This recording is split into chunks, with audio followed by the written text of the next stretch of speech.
बात करते हैं मुद्दे की, दिखाते हैं सच, पीछा करते हैं आपके सरोकार से जुड़ी हर खबर का, लाते हैं सच। नमस्कार, मैं हूं मुस्तफा हुसैन और आप देख रहे हैं वॉइस ऑफ एमपी।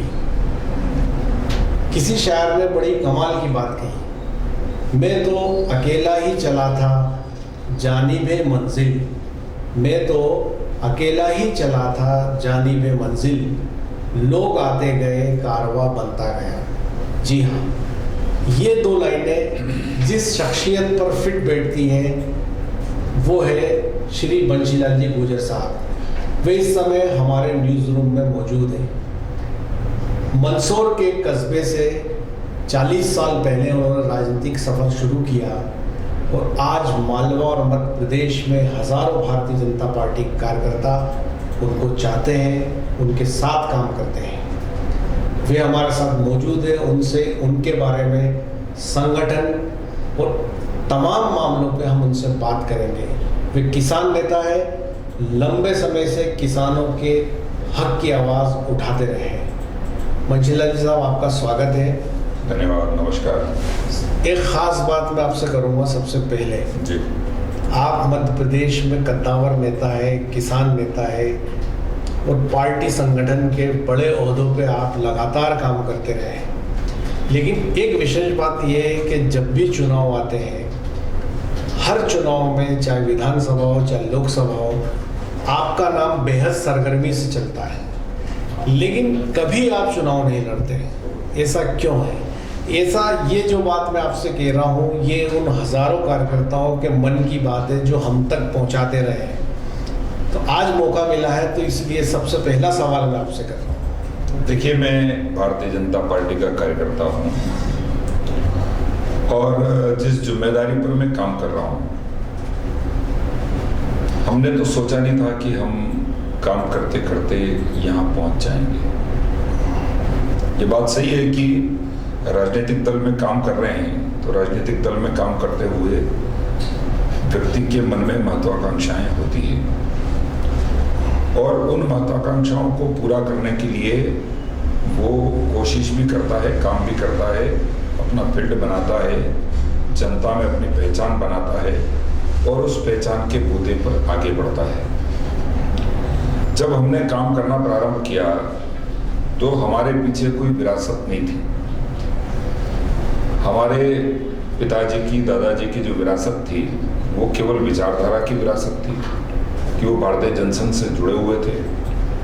और हमने देखा कि 77 के चुनाव में और उसके पहले के चुनाव में जब हम लड़कपन में थे तो जनसंघ को वोट देते थे और उसके बाद जनसंघ से जुड़ी हुई विचारधारा को वोट करते थे। उसी के आधार पर लोगों की समस्याओं को देख करके और उन समस्याओं के समाधान के लिए लड़ते लड़ते मैदान में आए और भारतीय जनता पार्टी से जुड़ गए और भारतीय जनता पार्टी से के साथ चलते चलते भारतीय जनता पार्टी के प्रदेश के महामंत्री के रूप में काम करने का अवसर भारतीय जनता पार्टी ने दिया। ये बात ठीक है कि जब जब चुनाव आते हैं और चुनाव के समय कहीं ना कहीं ऐसी परिस्थितियां बनती है कि विधानसभा का चुनाव लड़ाया जाएगा, लोकसभा का चुनाव लड़ाया जाएगा। अब उन सारी परिस्थितियों को और समय को देखें तो उस समय और परिस्थिति को देखते देखते कभी ऐसा अवसर नहीं आया कि विधानसभा या लोकसभा का चुनाव के लिए टिकट फाइनल हो गया। लेकिन वास्तव में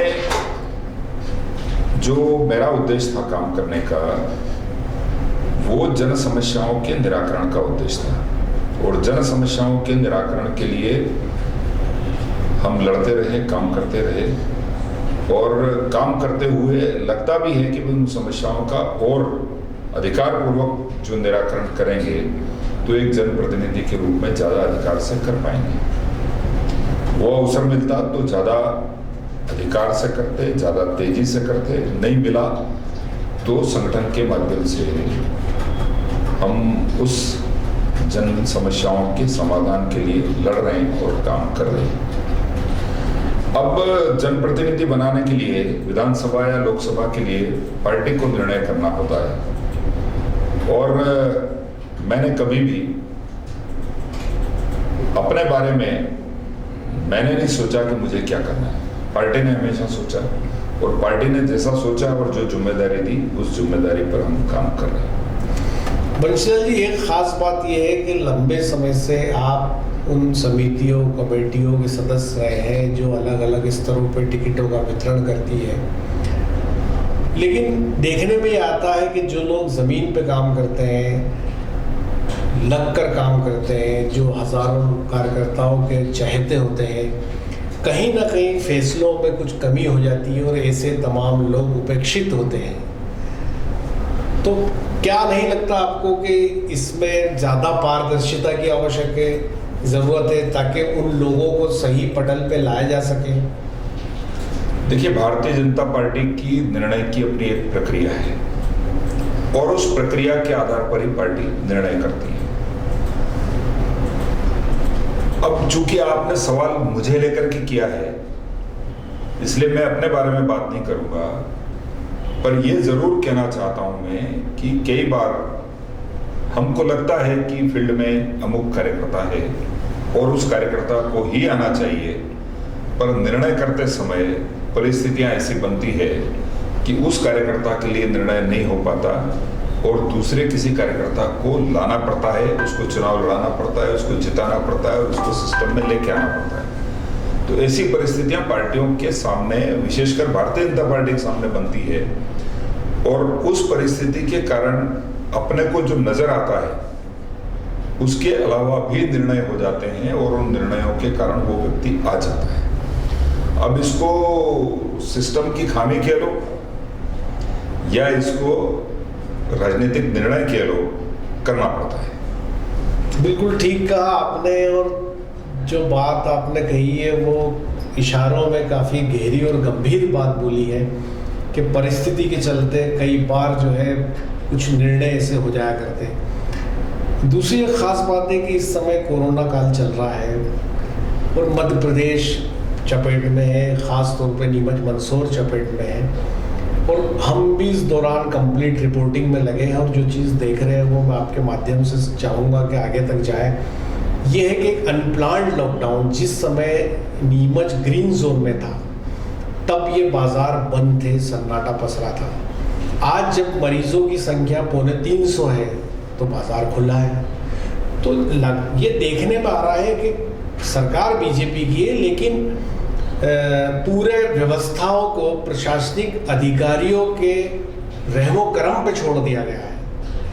काफ़ी विरोध की आवाज़ें भी आ रही है। चूँकि आज आप नीमच में आए हैं, पार्टी के बड़े लीडर हैं, तो मैं बात आपसे करना चाहूँगा कि क्या इस तरह की जानकारी कुछ आपके पास आई है? देखिए, आपने जो कहा कि अनप्लान्ड लॉकडाउन था, इस बात से मैं सहमत नहीं हूँ, क्योंकि जब देश में लॉकडाउन की स्थिति बनी और माननीय प्रधानमंत्री जी ने लॉकडाउन की घोषणा की, उस समय उन्होंने पूरे विश्व की जो इस महामारी से जो संक्रमण था और इस संक्रमण को रोकने के जो उपाय थे, उन उपायों में सबसे पहला उपाय लॉकडाउन का दिखता था। और उस समय इतने मरीज नहीं थे, ये बात सही है, लेकिन लॉकडाउन जरूरी इसलिए लगा। अब जब मैं भी बार बार विचार करता हूं या लोग विचार करते हैं, तो लॉकडाउन जरूरी इसलिए था कि इस महामारी का जो मारक क्षमता थी और इस महामारी की जो विभीषिका है कि इससे कितना नुकसान हो सकता है, और इस महामारी से जो बचाव के तरीके हैं, उन बचाव के तरीकों को लॉकडाउन लगा करके जल्दी लोगों को जागरूक किया जा सकता था, जल्दी अवेयर किया जा सकता था। इसलिए लॉकडाउन ला करके लोगों को जागरूक किया गया और लोगों के जागरूक होने का फायदा ये मिला कि हम 135 करोड़ का देश होने के बाद भी आज 2 लाख से ऊपर कुछ लोग संक्रमित हैं, उसमें से 1 लाख लोग स्वस्थ होकर के अपने घर को जा चुके हैं। दुखद है कि उसमें मौतें भी 5000 से अधिक हुई है, लेकिन लॉकडाउन को नहीं लाया गया होता तो स्थिति बहुत भयावह होती। हम माननीय प्रधानमंत्री जी को धन्यवाद देते हैं कि उन्होंने इस देश के 135 करोड़ लोगों को एजुकेट करने के लिए, उनको जागरूक करने के लिए, इस महामारी के बचाव के लिए जितने उपाय थे उन उपायों को जनमानस तक पहुंचाने के लिए लॉकडाउन का सहारा लिया और उस सहारे के आधार पर पूरा देश एजुकेट हो गया और उसके आधार पर अपने बचाव के रास्ते लोगों ने निकाल लिए। ये बात सही है कि कहीं कहीं इस महामारी को रोकने का प्रयास जो होना चाहिए था उसमें लापरवाही हुई होगी। निश्चित तौर पर नीमच का जिक्र आपने किया, तो नीमच के बारे में ये कहा जा सकता है कि जब 2 महीने उसके बहुत अच्छे निकले, लेकिन आखिर में जाकर के वो लापरवाही के कारण जो गड़बड़ हो गई उसको रोका जा सकता था। उसमें कोई ना कोई चूक जरूर हुई है और उस चूक के आधार पर शासन ने कार्रवाई भी यहाँ की है। अब मैं इतना जरूर कहना चाहता हूँ कि इस महामारी के समय महामारी से बचाव को भी हमको ध्यान में रखना होगा और कोरोना हमारे साथ है, इस बात को हमेशा ध्यान में रख करके और हमको अपनी जिंदगी को आगे भी बढ़ाना होगा ताकि हम समय के साथ चलें, दुनिया के साथ चलें, उनसे पीछे ना रह जाएं, क्योंकि आर्थिक जो पहिया है उस आर्थिक पहिए को भी आगे बढ़ाने की आवश्यकता है। इसलिए कोरोना को साथ लेकर के हमको बेहतरी से जीना पड़ेगा, सावधानी के साथ, और आगे बढ़ना पड़ेगा। मैं इस अवसर पर यह भी कहना चाहता हूं कि माननीय प्रधानमंत्री जी ने देश में जो आर्थिक विषमता पैदा हुई थी, जो हमारी ग्रोथ रेट है उसमें जो ब्रेक आया था, उस ब्रेक को निकालने के लिए, आर्थिक गति को तेज करने के लिए 20 लाख करोड़ का जो पैकेज घोषित किया है उसमें विभिन्न वर्गों के लोगों को उससे ताकत मिलेगी और उस ताकत के आधार पर हम पुनः अपनी उस स्थिति को प्राप्त कर पाएंगे जिस स्थिति से कोरोना के पहले हम थे। नहीं, मैं आपकी बात से सहमत हूँ। आपने जो प्रधानमंत्री जी का जिक्र किया और जो लॉकडाउन को लेके कहा कि देश को एजुकेट करना बहुत ज़रूरी था, पर मैं आपसे ये ध्यान आपका इस तरफ ले जाना चाह रहा था कि जो हालात नीमच ज़िले में पैदा हुए पिछले 75 दिनों में, उनको लेके, चाहे वो ई पास को लेके हो, चाहे मेडिकल एड को लेके हो, चाहे प्रशासनिक अधिकारी की अवेलेबिलिटी को लेके हो, क्योंकि जिस समय ये ग्रीन जोन में था तब शटडाउन था, कंप्लीट लॉकडाउन था। इस समय जब 350 मरीज है, बाजार खुला है जैसा आपने देखा होगा, तो इस मामले में नहीं लगता आपको कि इन निर्णयों को अधिकारियों के रहमो करम पे छोड़ दिया गया है कि जैसे जब चालू करना है करे, जब बंद करना है करे? कई छोटे कारोबारी, छोटे लोग, जैसे सैलून की हम बात करते हैं, कई राज्यों ने उनको परमिट कर दिया, वो लंबे समय तक जो है तो 2 महीने तक कंप्लीट उनका काम धंधा बंद रहा, भूखे मरने की उनकी नौबत आ गई, लगातार उन्होंने ज्ञापन दिए। तो इस तरह की जो बातें आई है, क्या आपकी जानकारी में भी आई है क्या सब बातें? नहीं, बिल्कुल मेरी जानकारी में भी आई है और मैं इस बात से भी सहमत हूँ कि बिना योजना के इस महामारी से निपटने के जो उपाय हैं उन उपायों को नहीं करना चाहिए। एक बात बहुत स्पष्ट है कि अभी हमको ये अनलॉक 1 जो शुरू हुआ है, इस अनलॉक 1 में भी केंद्र सरकार ने जो गाइडलाइन जारी की है, उस गाइडलाइन में जहां कोरोना पॉजिटिव हैं ज़्यादा, उसको कंट्रोलमेंट एरिया घोषित करके और बाकी को खोलना चाहिए, ऐसे निर्देश जारी किए हैं। पर इस सब के बावजूद भी हमारा अपना बचाव है और वास्तव में ज़्यादा प्रशासनिक अधिकारी जो काम करते हैं इसमें, उन प्रशासनिक अधिकारियों को परिस्थितियों को समझ करके और स्थानीय स्थिति को समझ करके और उसमें निर्णय करना चाहिए। ये कहा जा सकता है कि नीमच में कहीं न कहीं जरूर इस मामले में कोई चूक प्रशासन ने की है। उस चूक को निकाल करके और सामान्य जनजीवन इस बीमारी से प्रभावित नहीं हो, संक्रमण से हम लोगों को बचा करके निकाल ले जाएं और अपनी आर्थिक स्थिति को भी मजबूत करें, उसके लिए हम सबको मिलकर के संयुक्त प्रयास करना पड़ेगा। एक और ख़ास बात है कि आने वाला वक्त मध्य प्रदेश में भारतीय जनता पार्टी के लिए चुनौती भरा है। एक तरफ राज्यसभा के चुनाव है, उसके बाद 24 विधानसभा सीटों के उपचुनाव है। आप संगठन के बड़े नेता हैं, पूरा प्रदेश घूमते हैं। चंबल संभाग की यदि बात करें अंचल की, तो वहाँ का जो बीजेपी का कार्यकर्ता है वो ज्योतिरादित्य सिंधिया से लड़कर बड़ा हुआ है। अब वही दूसरी तरफ अब जब सिंधिया जी जब चुनाव में होंगे या उनके समर्थन वाले लोग जो चुनाव मैदान में उतरेंगे, उनका काम पार्टी के कार्यकर्ताओं को करना है। एक खबर और है कि एक पार्टी ने गुप्त सर्वे करवाया जिसमें ये पता चला कि जो 22 सीटें हैं जहाँ पे सिंधिया समर्थक जो बीजेपी में आए हैं उनको चुनाव लड़ाया जाएगा, उनमें से 20 सीटें वो हार रहे हैं। तो क्या खबर है, क्या आपको लगता है कि उपचुनाव में भारतीय जनता पार्टी के लिए मैदान मारना आसान होगा? देखिए, मैं इस मामले में बहुत स्पष्ट हूँ कि मध्य प्रदेश में जो पिछले 2018 के विधानसभा चुनाव हुए थे, उन 2018 के विधानसभा चुनाव में भारतीय जनता को कांग्रेस से ज़्यादा वोट मिली थी। सीटों के अंकगणित में थोड़ा पीछे रह गए। ये इस बात को परिलक्षित करता है कि मध्य प्रदेश की जनता ने शिवराज सिंह जी को पसंद किया मुख्यमंत्री के रूप में, लेकिन सीटों के गणित में कहीं न कहीं हम पीछे रहे। उस चूक को निकालने का काम संगठन स्तर पर कैसे किया जा सकता है, वो पार्टी कर रही है। रहा सवाल, आपने कहा कि अभी जो 24 विधानसभा के उपचुनाव होने हैं, इन उपचुनाव में देखिए, ज्योतिरादित्य सिंधिया जी देश के एक माने हुए नेता हैं।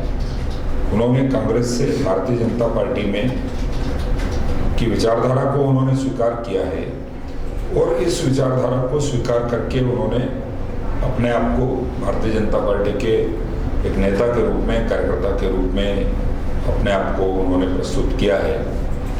ये भारतीय जनता पार्टी के लिए भी और सिंधिया जी के लिए भी अच्छी बात है कि भारतीय जनता पार्टी चूंकि विश्व की सबसे बड़ी पार्टी है और भारतीय जनता पार्टी के कार्यकर्ता की ये विशेषता है कि वो हमेशा झंडे के साथ चलता है। भारतीय जनता पार्टी का कार्यकर्ता जहां झंडा दिखेगा उस झंडे की तरफ नाक की सीध में चलता है, इधर उधर नहीं होता है। तो मेरा विश्वास है कि 24 सीटों में से हम 20-22 सीटें भारतीय जनता पार्टी जीतेगी। एक आध दो सीट इधर उधर हो जाए तो नहीं कहा जा सकता, लेकिन 20-22 सीट भारतीय जनता पार्टी जीतेगी। और उसके पीछे जो मैं लॉजिक दे रहा हूँ वो ये है कि जब कमलनाथ जी की सरकार थी उस समय कोरोना का प्रवेश हुआ ही था और कोरोना से जिस तरीके से निपटना चाहिए उस सरकार ने बहुत समुचित तैयारियां नहीं की थी। माननीय शिवराज सिंह जी ने 23 मार्च को मुख्यमंत्री पद की शपथ ली और सीधा शपथ लेने के तत्काल बाद उनको कोरोना महामारी से लड़ने का सामना भी करना पड़ा।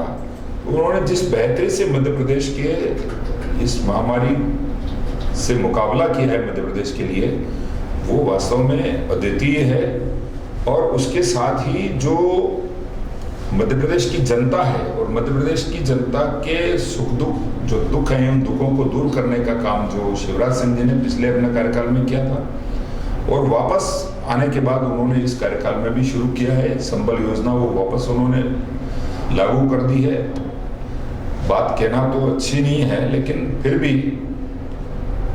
हमारे जो मजदूर भाई हैं जो दूसरे प्रदेशों से मध्य प्रदेश में आ रहे हैं, उनकी व्यवस्था और उनमें अगर किसी की मौत हो गई तो तत्काल उस परिवार को 4 लाख रुपए की सहायता, ये बहुत आसान काम नहीं था। कांग्रेस की अगर गवर्नमेंट होती तो ये नहीं होता, लेकिन उसको इतने अच्छे तरीके से उन्होंने मैनेज किया कि उन लोगों को उनके घर तक भी पहुंचाया, उनके लिए राशन की व्यवस्था की, उनकी जो समस्याएं थी उन सारी समस्याओं नहीं, ये बात आपने ठीक कही। के सरकार ये सारे स्तरों पे काम कर रही है और उपचुनाव के लिए आपने कहा कि 24 में से 20 से 22 सीटें जीतने का दावा आप कर रहे हैं। आपका जो गृह जिला है मंदसौर, यदि हम सुहासरा सीतामऊ की बात करें तो वहाँ से जो कंप्लीट खबरें आ रही है, चाहे वो एडमिनिस्ट्रेशन के पॉइंट ऑफ व्यू से या दूसरे सर्वे के माध्यम से आ रही हो, किसी भी सूरत में एक बच्चा भी ये कहने के लिए तैयार नहीं और पूरी सुहासरा सीतामऊ विधानसभा सीट का बीजेपी का कार्यकर्ता ये मानने के लिए तैयार नहीं है कि हरदीप सिंह डंग बीजेपी से अगर उम्मीदवार होंगे तो चुनाव जीतेंगे। तो क्या फीडबैक है आपके पास? देखिए, मेरे पास जो फीडबैक है, मैंने अभी भी निवेदन किया आपसे कि भारतीय जनता पार्टी का कार्यकर्ता झंडे के साथ है और ऐसे कई उदाहरण मैं आपको गिना सकता हूं कि कोई सी भी पार्टी से आया हुआ कार्यकर्ता हो, अगर पार्टी ने उसको अपना उम्मीदवार बना दिया है तो भारतीय जनता पार्टी कार्यकर्ता उसके साथ चल देता है और उसको चुनाव जिता देता है। मंदसौर जिला, नीमच जिला और हमारा संसदीय क्षेत्र कह लो, मालवा कह लो, ये पूरा का पूरा किसानों वाला बेल्ट है और यहाँ कृषि जितनी अच्छी होती है, आप हम सब जानते हैं, उतनी अच्छी देश में बहुत कम जगह होती है। इस वर्ष मध्य प्रदेश की सरकार ने जो गेहूं खरीदी में जो तत्परता दिखाई, अकेले मंदसौर जिले का 3 लाख मीट्रिक टन गेहूं खरीदा गया 26 मई से पहले। तो इसमें हरदीप सिंह डंग का योगदान क्या है? मैं जो बता रहा हूं आपको, उस हरदीप सिंह डंग का ही योगदान की बात कर रहा हूं मैं कि हमारे यहाँ किसानों की जितनी समस्याएं थी, उन समस्याओं के समाधान का काम मध्य प्रदेश की सरकार ने, शिवराज सिंह चौहान ने किया है। और हरदीप सिंह डंग चूंकि अभी भारतीय जनता पार्टी का कार्यकर्ता है और भारतीय जनता पार्टी की सदस्यता उन्होंने ले ली है, तो अब भारतीय जनता पार्टी के कार्यकर्ता के रूप में अगर भारतीय जनता पार्टी उनको चुनाव लड़ाती है तो मैं आपको विश्वासपूर्वक कह रहा हूं कि वो पहले से बहुत ज्यादा वोटों से चुनाव जीत, पहले उतने वोटों से जीते ही नहीं थे, 300 वोटों से चुनाव, तो 30,000 से ज्यादा वोटों से चुनाव जीतेगा और भारतीय जनता पार्टी को सीट भारतीय जनता पार्टी को मिलेगी। तो मीडिया से बात करते हुए मध्य प्रदेश के बड़े नेता बंशीलाल जी गुर्जर साहब ये दावा कर रहे हैं कि हरदीप सिंह डंग इस बार 30,000 वोटों से चुनाव जीतेंगे। बिल्कुल पक्का जीतेंगे। तो उन सरकार के अच्छे काम, भारतीय जनता पार्टी के अच्छे काम, ये सब हरदीप सिंह डंग को 30,000 वोटों से जिताएंगे। देखिए, मैं एक बात और आपकी बात के बीच में कहना चाहता हूं कि वो कांग्रेस में थे, उस समय भी हरदीप सिंह डंग के साथ उतनी बुराइयां नहीं जुड़ी थी जितनी कांग्रेस के अन्य नेताओं के साथ जुड़ी है। व्यक्तिगत रूप से अगर देखा जाए और एक कांग्रेसी कार्यकर्ता के रूप में भी उन्होंने काम किया, तो हरदीप के साथ वो बदनामियां नहीं जुड़ी जो बदनामियां कांग्रेसियों के साथ जुड़ी है। तो उसकी नेकनामी के नाम पर भी और भारतीय जनता पार्टी के नाम पर भी वो 30,000 वोटों से चुनाव जीतेगा। लेकिन मैं आपसे एक और बात पूछना चाह रहा हूँ कि जिस तरह की खबरें हाटपिपलिया से आ रही है दीपक जी जोशी को लेकर, राधेश्याम जी पाटीदार सीतामऊ में बैठे हैं जो उनके पिताजी नानालाल जी से लेके वो चुनाव लड़ते रहे, तो ये सब जो आंधी तूफान है, इसको चूंकि संगठन के आप जिम्मेदार व्यक्ति है और आपके खाते में ही ये सब आएगा आने वाले समय में कि इनको कैसे काम पे लगाया जाए, तो क्या ये लड़ाई इतनी आसान लगती है आपको कि पार्टी आसानी से इनको चुनाव जिता लाएगी या निकाल लाएगी? देखिए, तूफान की बात आपने की, तूफान आता है एक दिन, दूसरे दिन आधा रह जाता है और तीसरे दिन समाप्त हो जाता है।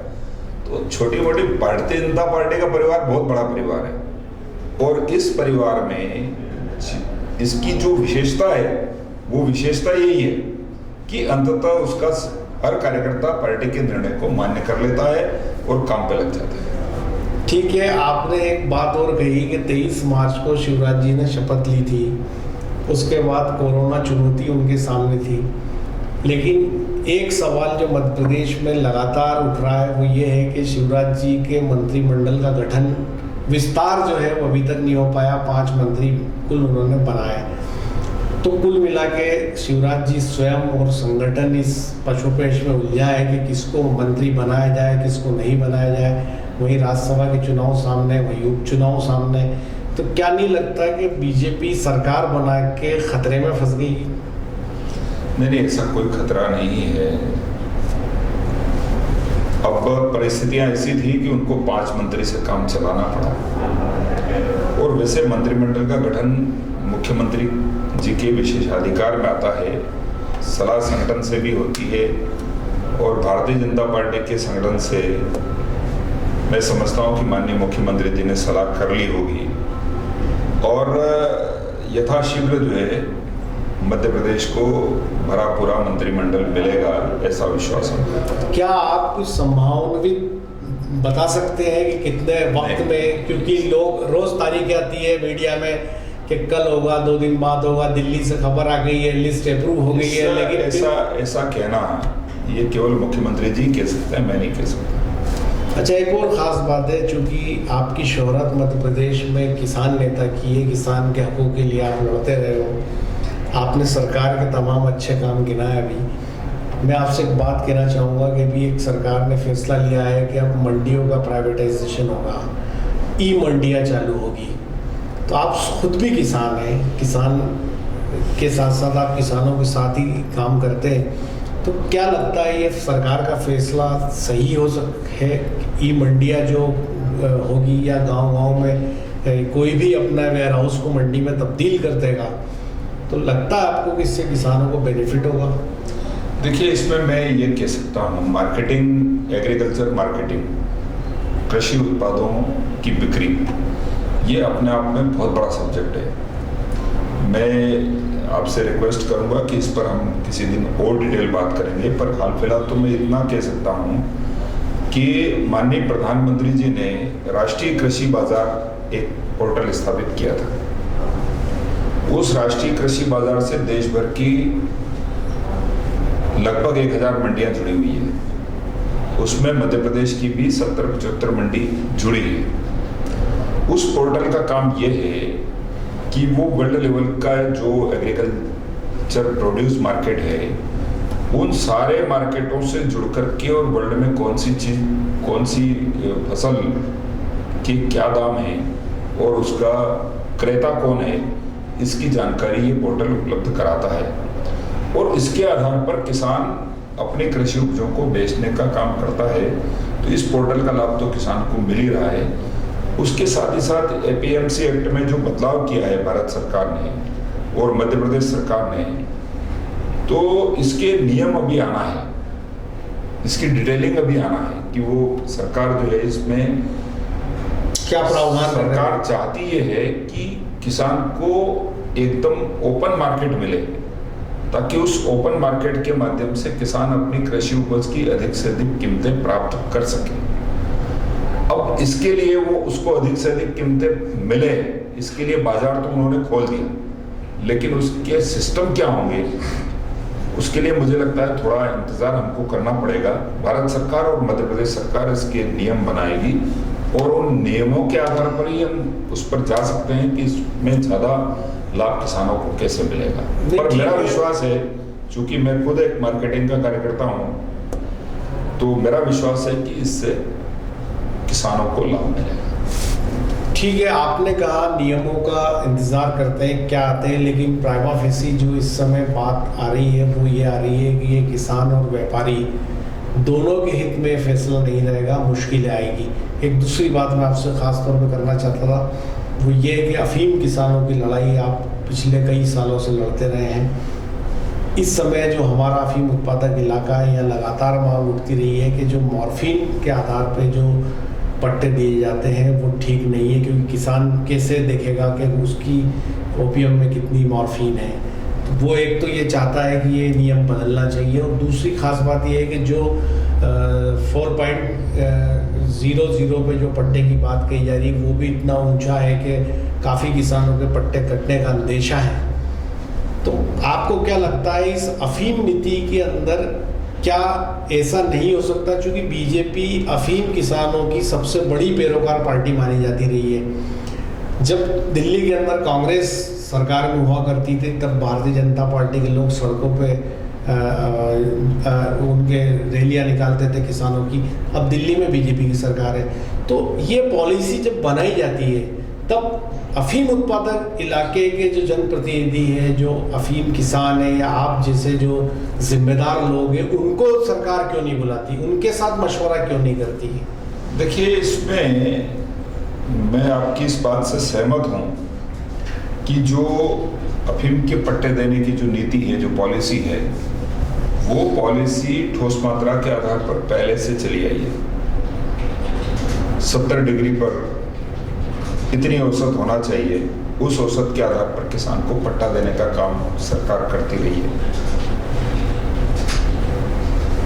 मॉर्फिन के आधार पर जो पट्टे देने की प्रक्रिया इन्होंने प्रारंभ की है, ये निहायत तकनीकी प्रक्रिया है और इस तकनीकी प्रक्रिया से न किसान वाकिफ है, न आप वाकिफ हैं, न मैं वाकिफ, क्योंकि उस प्रक्रिया से हमारा कोई लेना देना नहीं है। तो इससे हम सहमत तो नहीं हैं, लेकिन इसके बाद भी सरकार कर रही है, तो हमारी असहमति भी हमने सरकार को बता दी है समय समय पे। आपके माध्यम से भी हमने बताई, सीधे भी हमने बताई और किसानों के माध्यम से भी हमने बता दी कि भाई ये करना ठीक नहीं है। और मैं अभी भी कहूँगा आपके इस चैनल के माध्यम से कि सरकार को किसानों को ठोस मात्रा के आधार पर पट्टों का आवंटन करना चाहिए और किसान उस प्रक्रिया को समझता है। मॉर्फिन वाली प्रक्रिया को किसान नहीं समझता है, तो वो जिस प्रक्रिया को समझता है उस प्रक्रिया के आधार पर पट्टों का वितरण उसको होना चाहिए। नहीं, आपने ये बात और कही। दूसरी खास बात ये है कि जो अफीम से जो बाय प्रोडक्ट बनाए जाते हैं वो भारत सरकार विदेशों से आयात करती, जबकि प्राचुर मात्रा में अफीम हमारी सरजमीन पे पैदा होती है। तो एक मांग ये भी उठती रही है, आपको तो याद होगा भी जब अटल बिहारी जी की सरकार थी, सुषमा स्वराज जी जब केंद्र में मंत्री थी, तब एक नए अफीम फैक्ट्री लगाए जाने की, ताकि मालवा के लोगों को रोजगार भी मिले और इस अफीम से बाय प्रोडक्ट भी बनाए जा सके। तो क्या इस तरह की मांग सरकार में उठनी चाहिए? ये बात आपकी सही है कि अफीम के जो बाय प्रोडक्ट हैं, वास्तव में अफीम का जैसे हम नाम लेते हैं तो हमको एक शक की निगाहों से देखा जाता है। ऑल इंडिया लेवल पर वित्त मंत्रालय या भारत के अन्य कोनों में चले जाएं तो जैसे ही मंसूर का नाम आता है, नीमच का नाम आता है, तो हम शक की निगाहों से देखे जाने वाले व्यक्ति हो जाते हैं, क्योंकि अफीम की खेती को, अफीम की विशेषता को और इसकी प्रक्रिया को लोग नहीं समझते। उसको केवल एक ड्रग के रूप में देखते हैं और ड्रग के रूप में देखने के कारण हमको गलत निगाहों से देखा जाता है। लेकिन यही लोगों के लिए जीवन रक्षक दवाएं बनाने के लिए काम आ रही है और ये बात से मैं सहमत हूँ कि इसके जो बाय हमारे यहाँ नहीं बनते, हमारे यहाँ केवल मॉर्फिन बनती है, कोडेन बनती है या और एक आध कोई उत्पाद बनता होगा और ये सब विदेशों को चला जाता है, वहाँ से उसके मेडिसिन के लायक बाय प्रोडक्ट बन करके आते हैं। तो बाय प्रोडक्ट हमारे देश में बनना चाहिए ताकि किसान को भी ज़्यादा उसका लाभ मिलेगा, क्योंकि उसमें कीमतें ज़्यादा मिलेगी तो उसका इनडायरेक्ट लाभ किसान को भी मिलेगा और हमारे देश को भी विदेशी मुद्रा ज़्यादा मिलेगी। तो इस पर अभी और काम करने की आवश्यकता है। इसको सरकार तक हम पहुंचाने का प्रयत्न कर रहे हैं लगातार और अभी भी प्रयत्न करेंगे कि वैसे प्रयास किए जाएं कि सारे प्रोडक्ट इसके यहीं से उपयोग हो और इस यहाँ जो बन गया है उसके अलावा कहीं बनने की कोई गुंजाइश ना बचे, ताकि हमारे देश का ये जो उत्पाद है इसका ज़्यादा से ज़्यादा मार्केटिंग करके और विदेशी मुद्रा इस देश को मिले और हमारे देश को उसका लाभ मिले। इसके लिए कोशिश करने की आवश्यकता है, वो कोशिश हम करेंगे। धन्यवाद। तो ये थे बंशीलाल जी गुर्जर साहब, प्रदेश भारतीय जनता पार्टी के महामंत्री, जिन्होंने हमारे से तमाम मुद्दों पे बात की, किसानों के मुद्दों पे, कोरोना और मध्य प्रदेश में उपचुनाव और आने वाले तमाम घटनाक्रम पे विस्तार से बातचीत की और उनका ये विश्वास है कि मध्य प्रदेश में शिवराज सरकार रहेगी और उपचुनाव में भारतीय जनता पार्टी के सभी उम्मीदवार भारी मतों से जीतेंगे।